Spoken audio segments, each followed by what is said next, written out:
Have you ever wondered how thin the line is between love and utter destruction? I always thought my world was built of granite, solid and eternal. But one quiet Sunday afternoon, I realized it was just a house of cards. What do you do when the knife in your back is held by the two people you trust most? You do not cry. You hand them a bigger one and show them exactly where to strike. Listen closely. This is how a perfect symphony becomes a controlled demolition. My name is Sloan.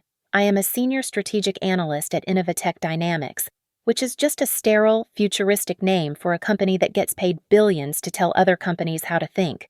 Logic is my currency. I organize data. I identify patterns, and I build predictive models that eliminate chance. My life is a testament to the power of order. Every closet is color-coded, every investment is balanced, and every emotion is processed and filed. I do not believe in chaos. I believe in unexamined variables. And then there is Mark, my husband. Mark is the antithesis of my logic, or so I believed. He is all charisma and instinct. He is the founding partner of Hamilton and Hamilton Consulting, a rising financial firm he started with his older brother, David. Mark is the face, the charm, the man who can sell ice in a blizzard. He is the heart of every deal, as he loves to say. Our life in Austin is a carefully curated masterpiece. We live in a glass-walled penthouse overlooking the city, a modern, minimalist space where every surface gleams. We attend the right charity dinners, our names engraved on silver plaques. We spend our weekends at the lake house on Travis, a beautiful, rustic, modern escape that we technically co-own.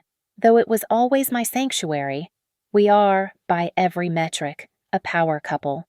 Mark often wraps his arms around me at those impossibly dull galas, whispering to admiring colleagues, "I'm just the heart. This right here. She's the brains." I would smile, feeling the warm, predictable hum of our perfect partnership. It was a Thursday when he told me. I was finalizing a presentation, and he walked in, already loosening his tie, his expression a perfect mask of frustration. "Sloan, baby, I'm so sorry," he started, rubbing the back of his neck. "This new fund launch, it's a mess. They've called an emergency finance conference in Dallas. This weekend." He looked genuinely devastated. "But it's our weekend," he sighed. "I was looking forward to just breathing at the lake." I felt a small prick of disappointment. I had been counting on it too, but I suppressed it instantly. This was the job. This was the ambition I had married. "Don't be silly," I said, closing my laptop. "It's fine. We'll go next weekend. You have to go where the money is." He smiled, that 1,000-watt smile that always disarmed me. "See the brains. What would I do without you?"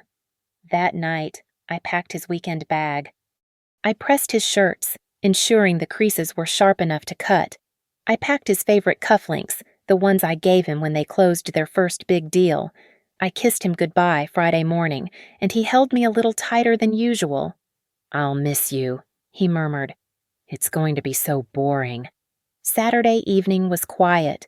The penthouse felt too large and too silent with just me. I poured a glass of Cabernet, put on some minimalist jazz, and settled in to analyze market projections for a new biotech venture. It was almost 9 p.m. when my phone buzzed on the coffee table.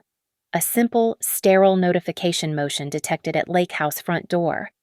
I frowned. That was odd.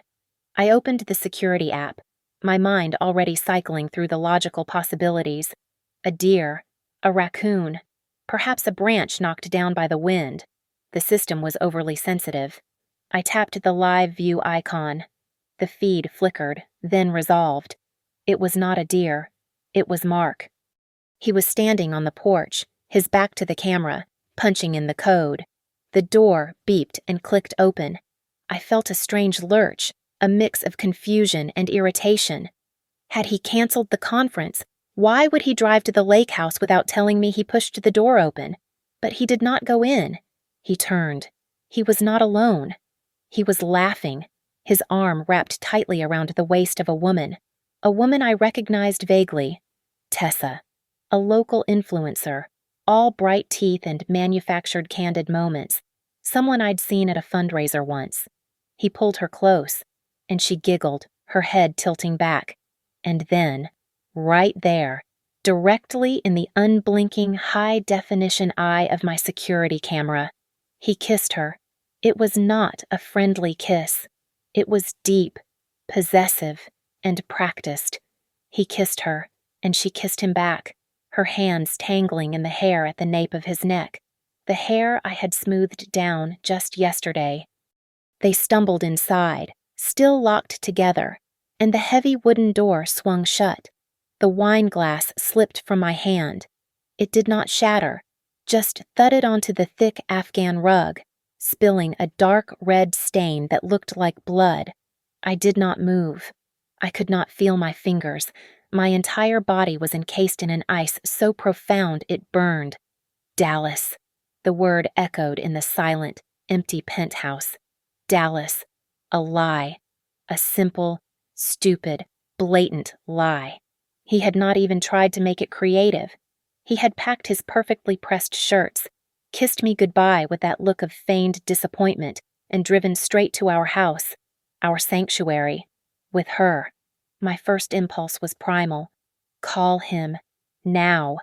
I wanted to hear his voice, a single second of it, so I could unleash the incoherent rage that was climbing up my throat. I wanted to scream.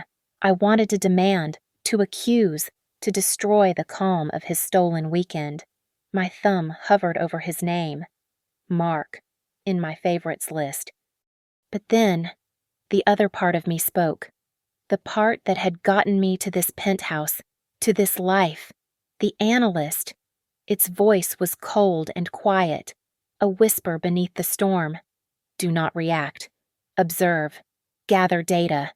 Acting on emotion was a liability. I needed information. I needed certainty. I needed someone. My hands were shaking so badly I almost dropped the phone. I dialed the only number I knew would answer, the only person in the world who understood the architecture of my mind and the cracks in my armor. My sister. Chloe. My voice broke. It did not even sound like mine. It was thin, reedy, the sound of a child. Slow. What is it? What is wrong? You sound terrible. Chloe's voice was instantly alert, warm and gravelly from too many late nights and cigarettes. She was a freelance artist, all canvas and chaos, the absolute opposite of my structured life. She was my anchor. Mark, I stammered, and then it all came out in a torrent, a messy, illogical data dump of an accusation. He is at the lake house. He lied. He said Dallas, Chloe. He said a conference. He is with someone, a woman, Tessa, that influencer. I saw them, on the camera. He kissed her. I was sobbing now, ugly, heaving sobs that hurt my chest. The logic was gone. This was just raw, primitive pain. What? Chloe's voice went flat, sharp. That absolute bastard, that son of a bitch. I will kill him. I do not know what to do, I whispered, clutching the phone. I was going to call him. Should I call him? No, Chloe said, and her voice shifted. The rage was gone, replaced by the soothing, practical tone she used when I was spiraling. No, slow, listen to me. Do not do anything right now. You are in shock. But I saw him. Chloe. I know. But are you 100% sure it was Tessa? You said it is night. The camera light is awful.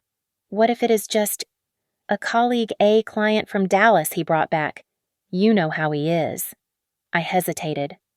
My brain desperately wanted to grab that lifeline. He was kissing her. Chloe. I know, honey. It looks bad. It looks terrible, she said, her voice soft. But just pause. Do not blow up 10 years of marriage over one grainy video. What if he is there? I do not know. Setting up some huge surprise for you, and you call and scream at him. Do not call him. Please. Slow. Just sit tight. Let me see what I can find out. Let me make a few calls. Just wait for me. Do not act while you are this angry. A surprise. The idea was absurd, but it was also a variable, a possibility I had not considered, a logical path out of the pain. My breathing started to slow. She was right. I was compromised. I needed to wait, to get more data. Okay, I whispered. Okay, I will not call him. Good girl. I love you. Slow. I will handle this. Just try to breathe. I will call you back soon. I hung up. The silence of the penthouse rushed back in, but the panic had receded. I felt not calm, but contained. Chloe was right. It was a misunderstanding. It had to be.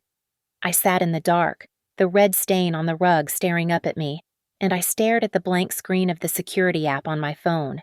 I convinced myself to wait. 5 minutes passed. My heart was still a hammer against my ribs. Then, my phone buzzed in my hand. Another notification. Motion detected at Lake House front door. I fumbled, opening the app, my heart leaping. Was he leaving? Was she? The live feed popped up. The porch was empty, just the silent woods and the sound of crickets. I frowned, confused. I swiped to the system log. A new entry, time-stamped just seconds ago. Front door camera manually disconnected from interior. He had turned it off. He had gone into the utility panel and cut the feed. Or a cold, new thought sliced through the fog someone else had. Someone who knew exactly what I would be looking for. Someone who had just been warned. Sleep was impossible. The live feed was dead. A black, mocking void on my phone screen. The house was silent, but my mind was screaming.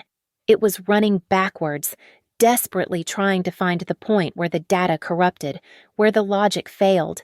It raced back past the penthouse, past Innovatech, past the last 5 years of curated perfection, until it landed, 10 years ago. I was at a university networking event I had been forced to attend.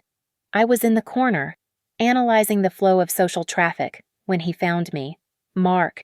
He was the golden boy, all blinding white teeth and effortless charm, the center of every room. I was the quiet girl with the straight-A average and a notebook full of observations. He saw me. He said, "You look like you're actually thinking. Tell me what's wrong with this party." I did, and he laughed, a real, genuine laugh. His brother, David, was there even then. David was Mark's shadow, or perhaps Mark was his. Where Mark was light, David was dense, serious. He was the numbers, the spreadsheets, the grim reality. He never liked me. I saw it the first time Mark introduced us. David's eyes scanned me, and I could practically hear the gears turning.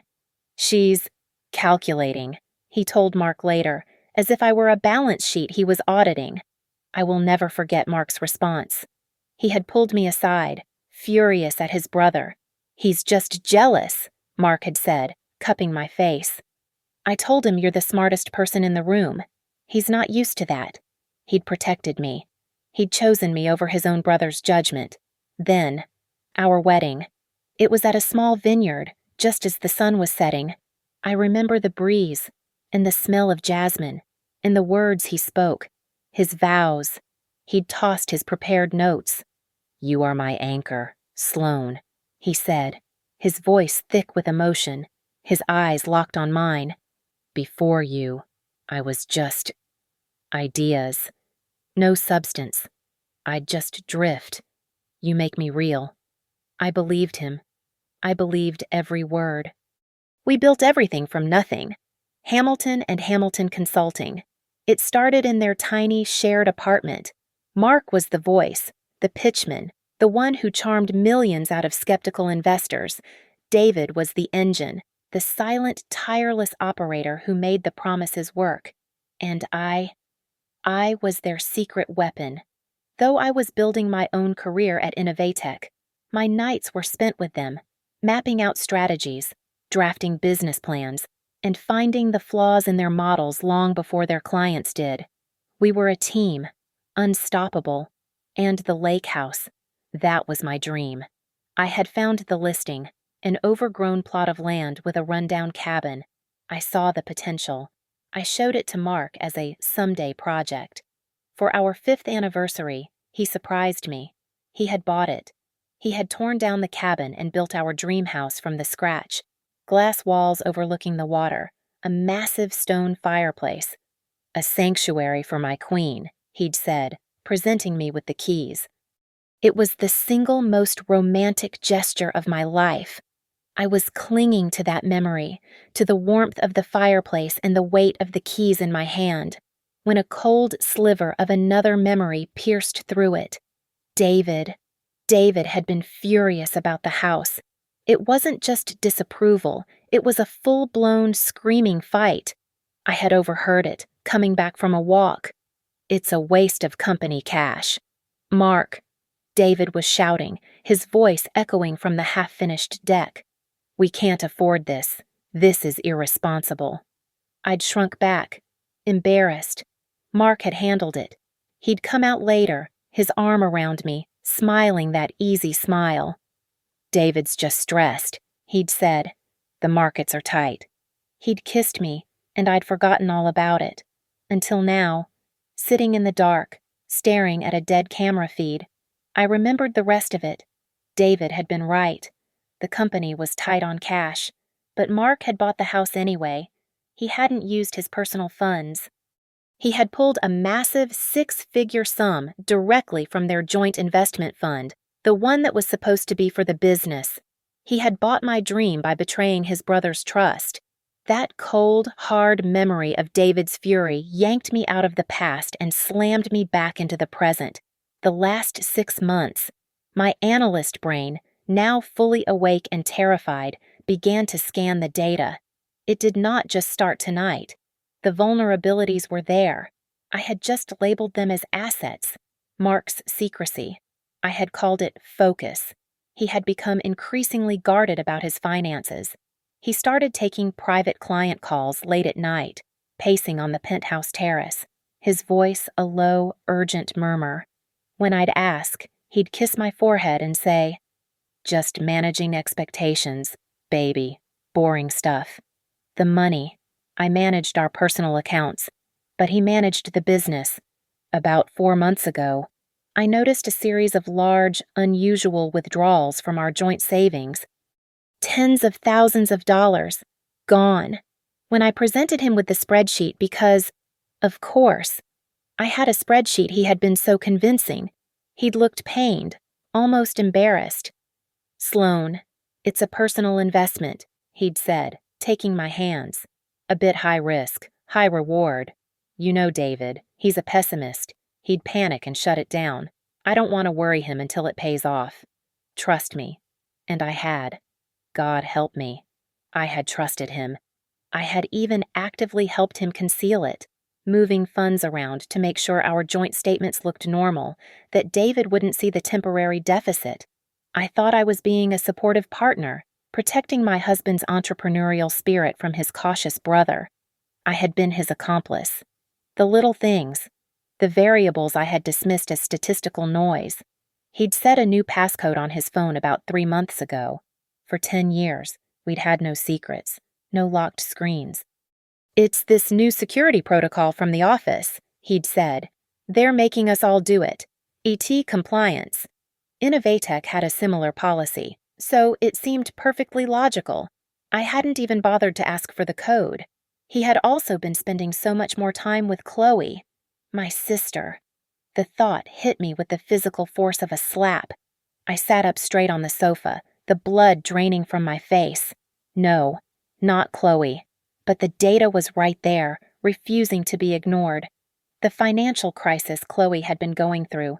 About 6 months ago, she'd been on the verge of being evicted. I'd been agonizing over how to help her without wounding her pride.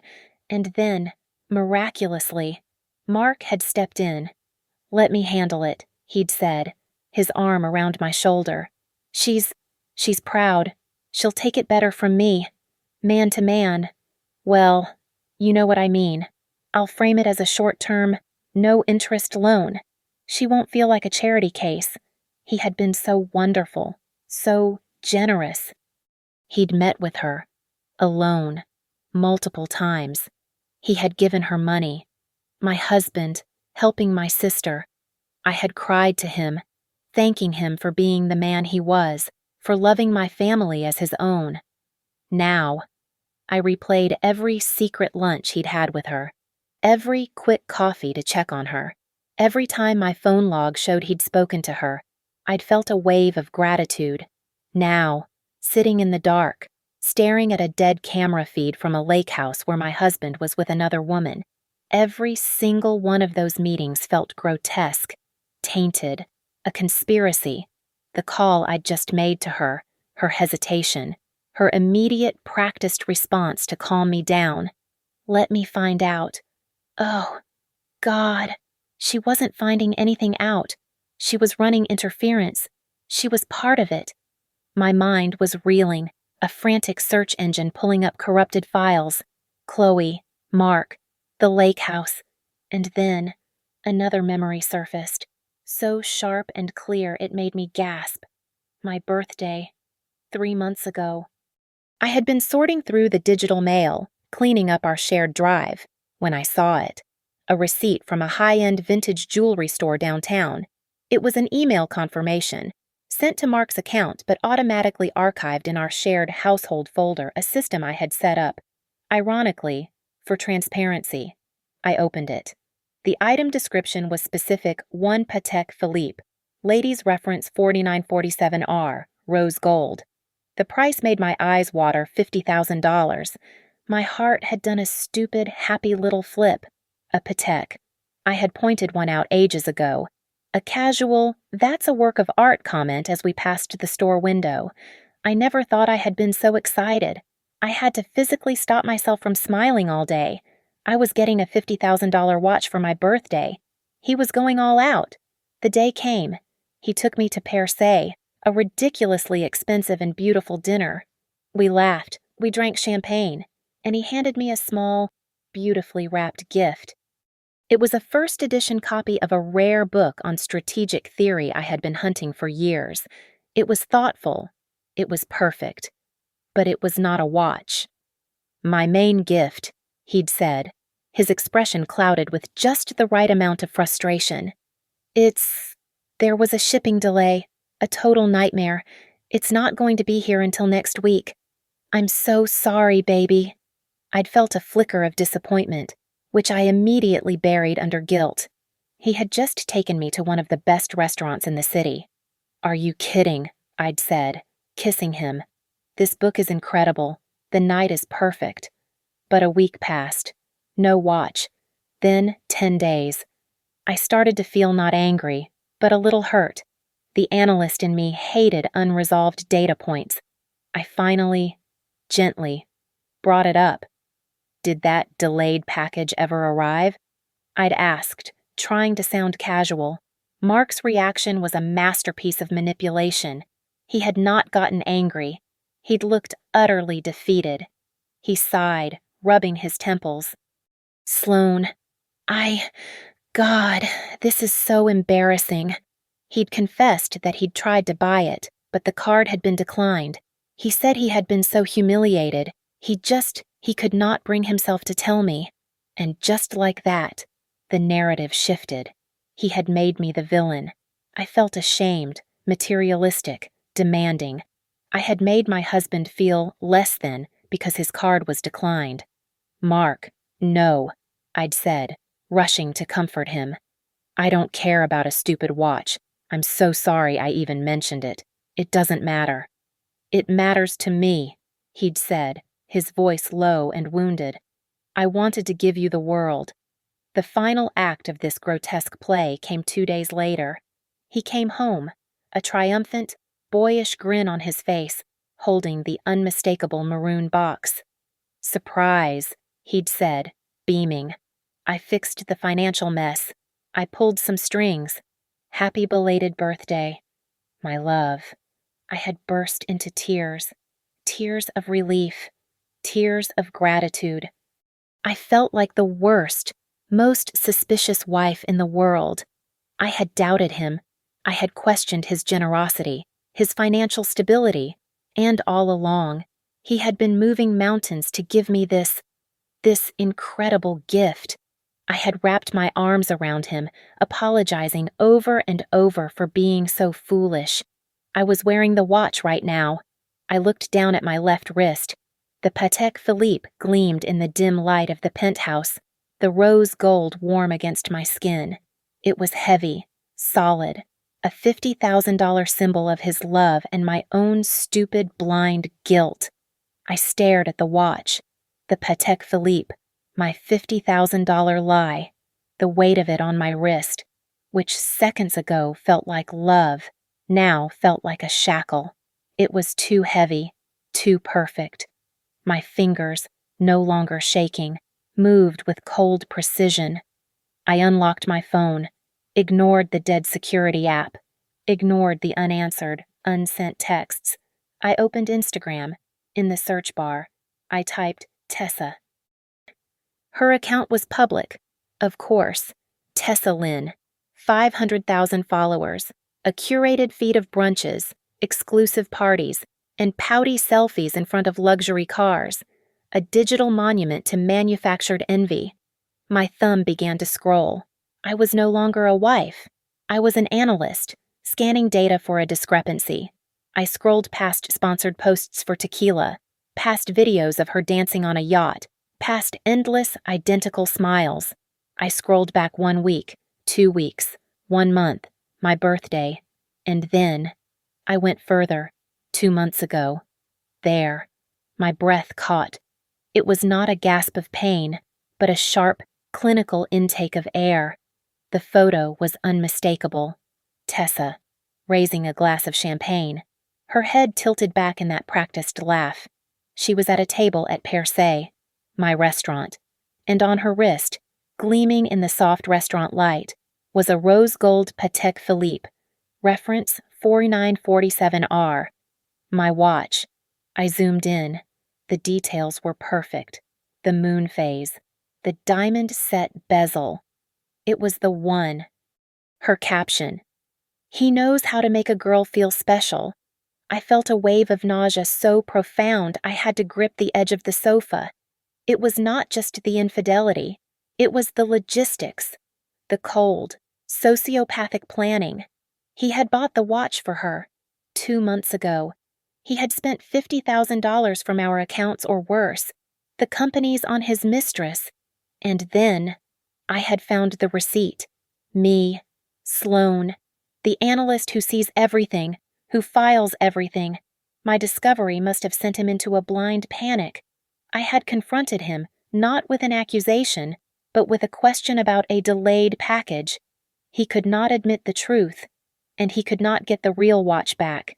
It was on her wrist. She had already posted it, flaunted it for her 500,000 followers.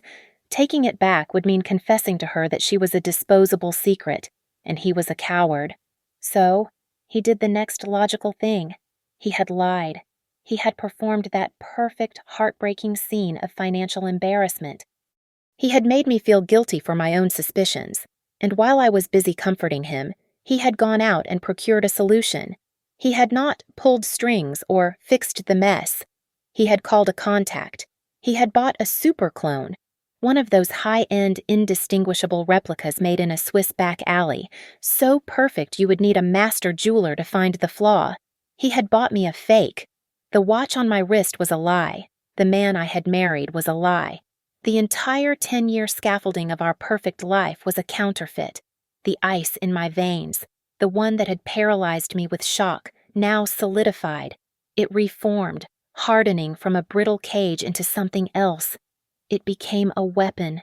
The sadness, the betrayal, the gut-wrenching humiliation, it all receded. It evaporated, leaving behind a cold, clear, empty space. I was no longer crying. I was not a victim. I was not a wife. I was an analyst who had just been presented with a very, very interesting problem. I was an opponent. And I had just been challenged. I unclasped the watch from my wrist. the heavy, gold-plated lie. I set it down on the glass coffee table with a quiet, decisive click. The sound was a starting pistol. The symphony of our perfect life was over. The controlled demolition was about to begin. A picture on Instagram was just data. It was not proof. It was motive. It was context. But it would not hold up in any system I cared about, not in a boardroom, not in a courtroom. Tessa was a symptom. I needed the disease. And the primary vector for this infection was, I now suspected, my own sister. I was walking on a tightrope in the dark. One misstep, one sign that I knew, and they would scatter, deleting servers and vanishing. I needed to control the narrative. I picked up my phone. I took a deep, shuddering breath, summoning the memory of the sobs I had choked back half an hour ago. I dialed Chloe's number. She picked up on the first ring. Slow. Are you okay? Did you call him? I told you not to call him. Her voice was a sharp, practiced performance of sisterly concern. No, I whispered, letting my voice crack, pitching it high with manufactured hysteria and relief. Oh, God, Chloe, you were right. You were so right. What right about what? What happened? I caved. I lied, letting a fake sob break my words. I couldn't help it. I sent Mark a text, just asking where he was, and he called me immediately. There was a beat of silence on her end. It was tiny, just a fractional pause, but in my heightened state, it was as loud as a gunshot. She was calculating. And she finally said, He's at the lake house. You were right, I gushed, selling the lie. It's a surprise. Not for me. For you. Chloe. He said with your financial crisis, he wanted to do something amazing for you, set something up. He said he was meeting a planner there tonight. He was so mad at himself for letting the security alert trip. He made me promise not to tell you. The silence on the other end was longer this time. Then, a breath of air rushed out of her. Oh, she said. Her voice was thin, flooded with a relief so profound it was sickening. Oh, slow. Wow, that's amazing. See, I told you not to panic. I know, I whispered. I feel so stupid. Thank you, Chloe. Thank you for stopping me from ruining everything. Anytime, sis, she said, her voice now brimming with a false, saccharine warmth. That's what I'm here for.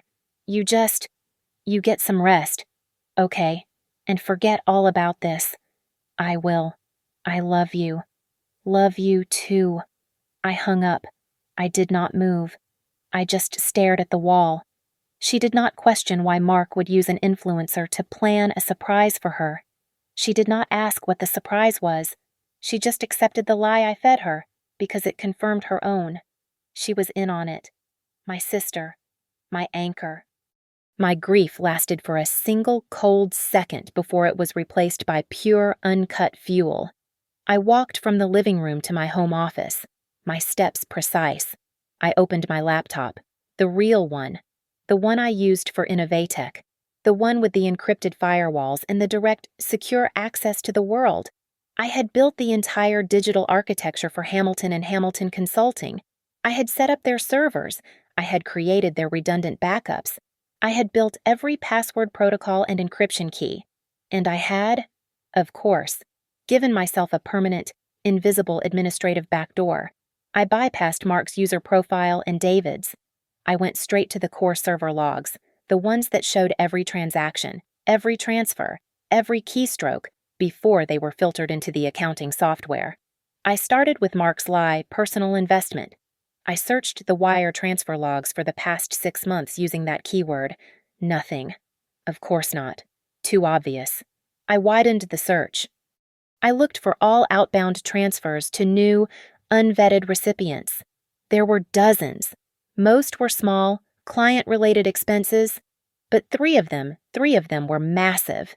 6-figure transfers, all made in the last 4 months. the same 4 months Mark had been helping Chloe. The recipient was not a person.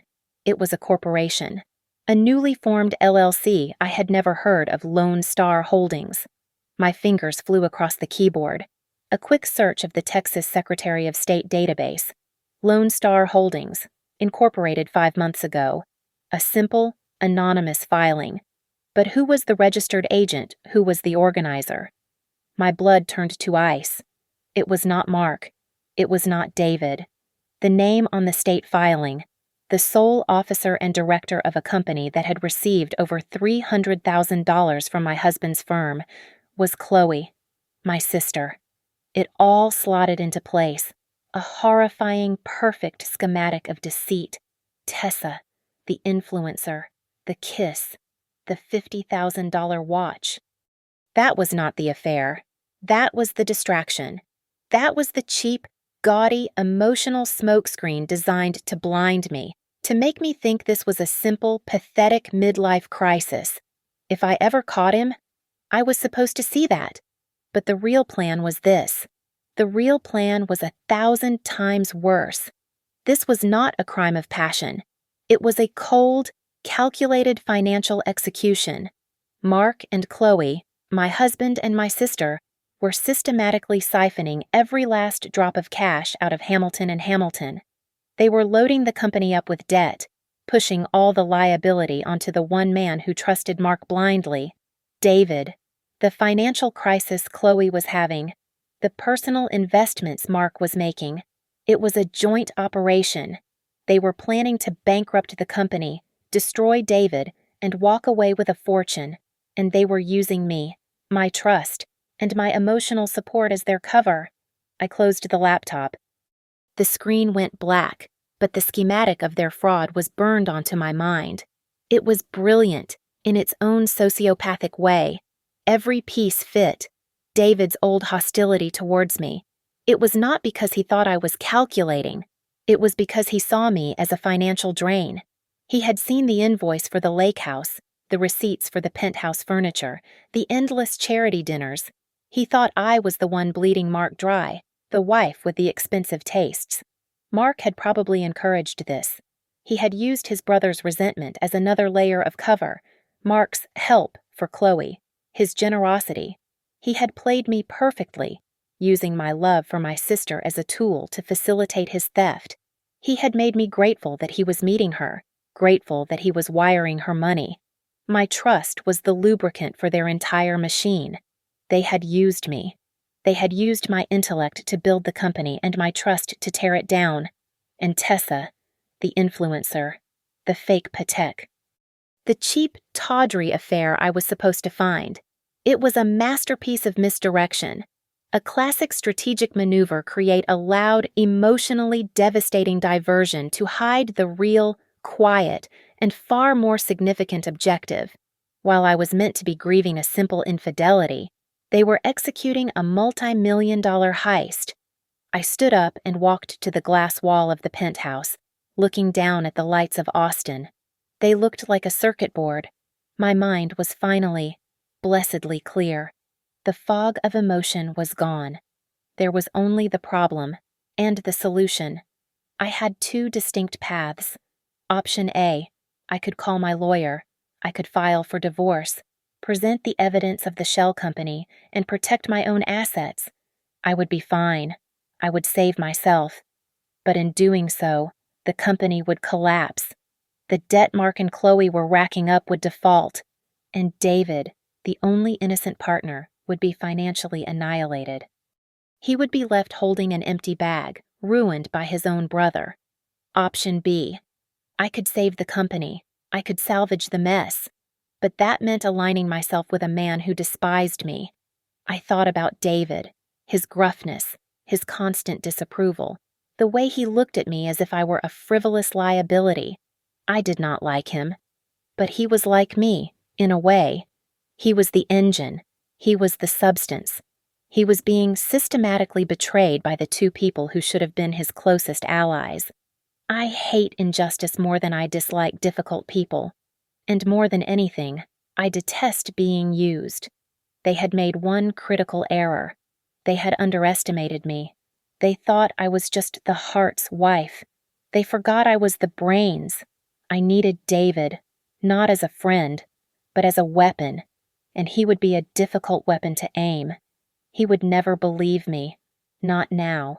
He was blinded by brotherly loyalty, and his opinion of me was already rock bottom. If I went to him with spreadsheets and wire transfers, he would see it as a desperate, vindictive lie from a jealous wife.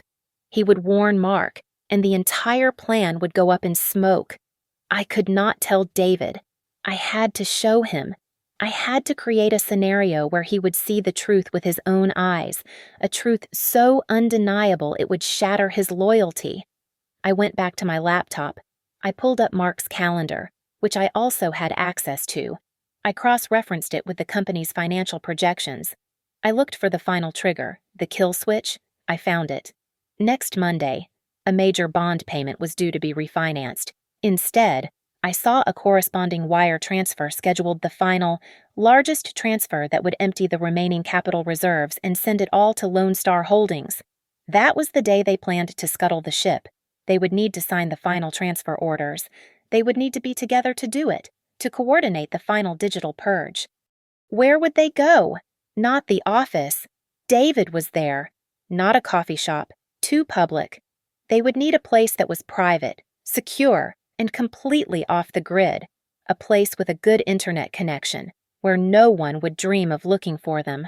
My blood ran cold. My sanctuary. The place I had dreamed of, the place he had bought with his first betrayal. They were going to use my lake house to finish it. I waited until Sunday night. I let the silence of the weekend build. Let them believe their secrets were safe. I let them enjoy their final stolen moments at my house. Then, with the calm precision of a surgeon, I began to set the stage.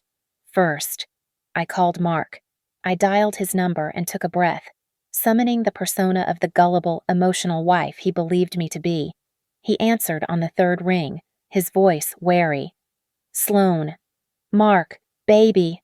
I started, and I was impressed by the flawless tremor I put into my voice. "I am so sorry." Sorry for what he asked, still cautious.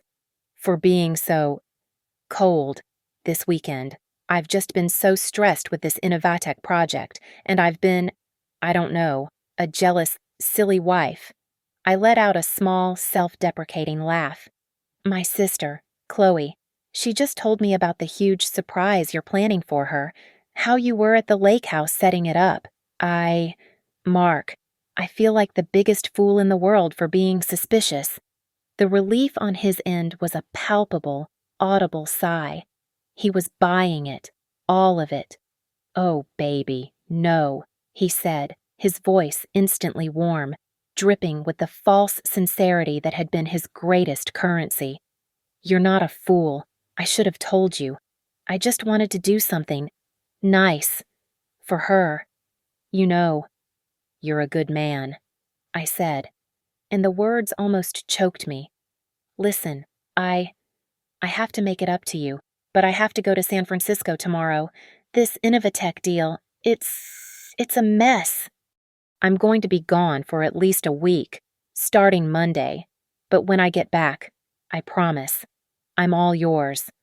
This was the final, crucial piece of data, an alibi, an empty, unguarded field for him to play on. "A week," he said, and I could hear the smile in his voice. "The opportunity. That's terrible. But I get it. We'll celebrate when you're back. We have a lot to celebrate."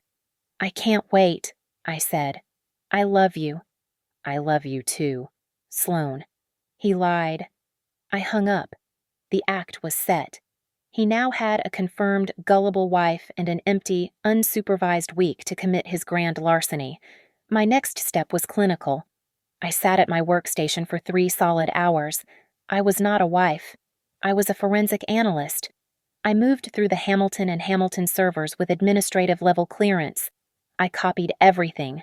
Every wire transfer to Lone Star Holdings. Every falsified invoice Mark had created to justify the transfers. Every email between him and Chloe discussing logistics. I even found the digital signature files he had used to forge David's name on key debt assumption documents. I compiled it all into a single encrypted file, a digital bomb of their own making, and I transferred it to a simple black 1 terabyte external hard drive.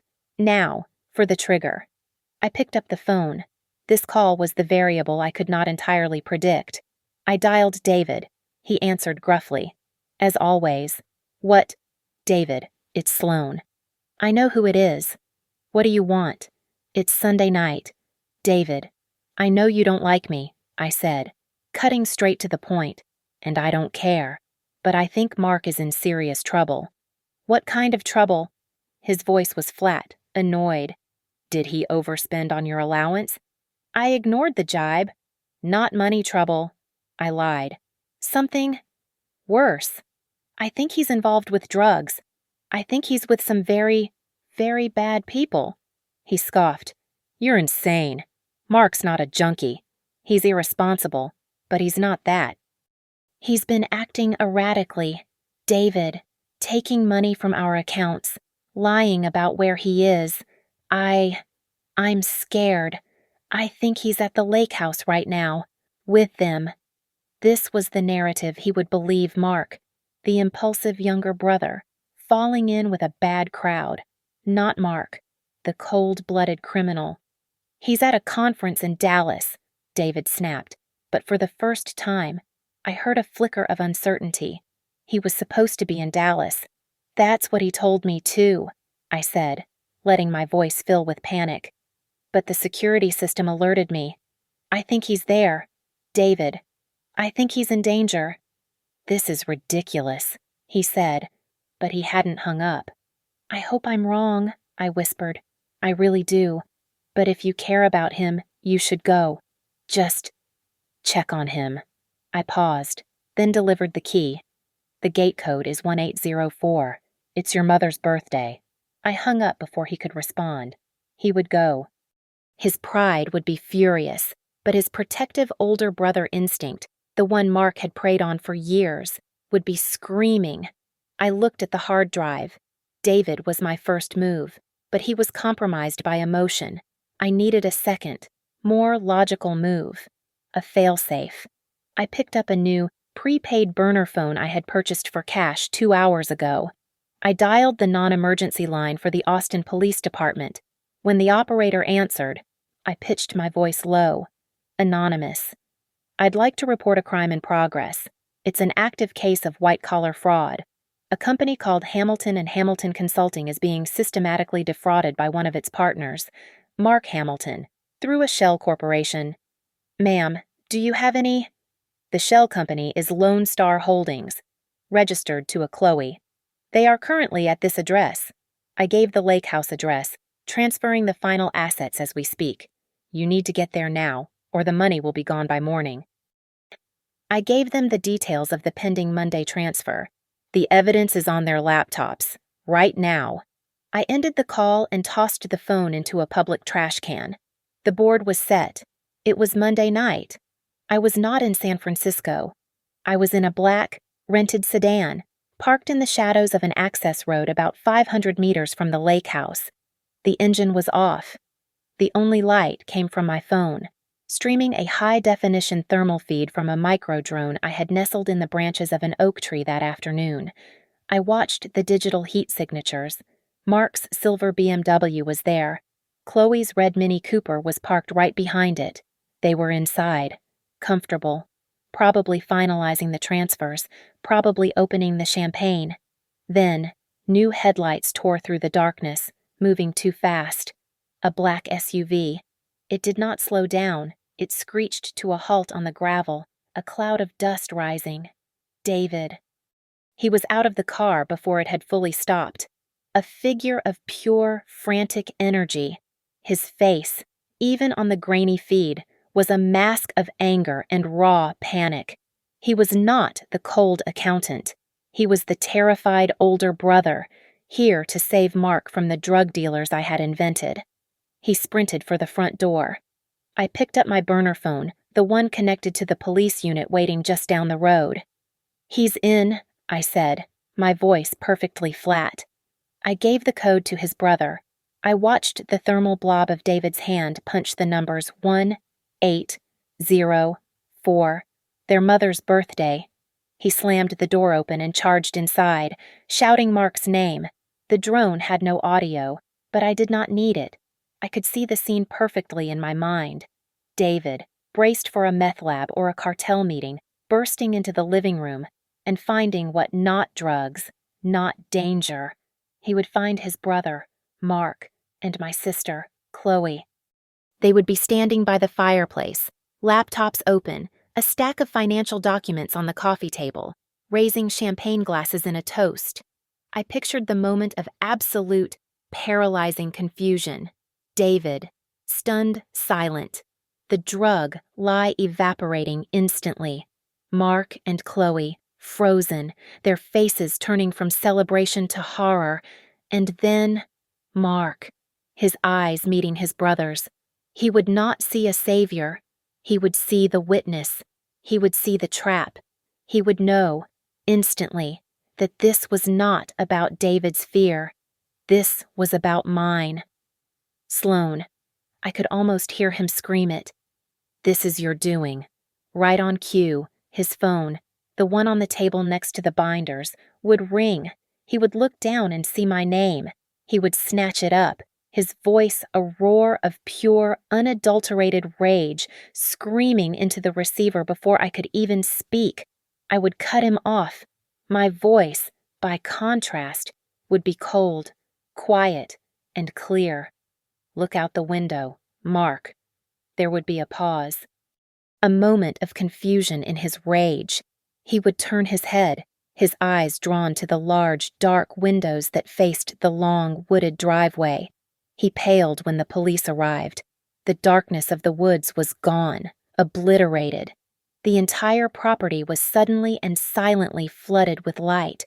Red and blue, flashing, pulsing, turning the trees into stark, terrifying silhouettes. It was not one car. It was four. 4 Austin police cruisers, rolling slowly but inevitably up the gravel drive, their beams cutting through the glass walls of the house, illuminating the panic on his face, illuminating the scattered financial documents. He would understand. This was not a domestic dispute. This was not a drug bust. This was fraud. This was the end. I imagined the sound of the phone clattering to the floor. I ended the call. I started the engine of the rental car. I did not drive toward the house. I drove away, toward the main highway. At a dark, quiet intersection 2 miles away, a single marked patrol car was waiting. Just as we had arranged, the commanding officer stepped out as I rolled to a stop. I rolled down my window. I did not speak. I simply handed him the small, black external hard drive, the one containing every wire transfer, every forged signature, every email, the entire controlled demolition, all on a 1 terabyte disk. He took it. "Drive safely," he said. I nodded. I pulled onto the highway, and I did not look back. Thank you for listening to my story. Where are you listening from? Let me know in the comments below so we can connect and share our thoughts. Please subscribe to Lily Revenge Stories, like this video, and give it that extra boost by hitting the hype button so this story can be heard by more people.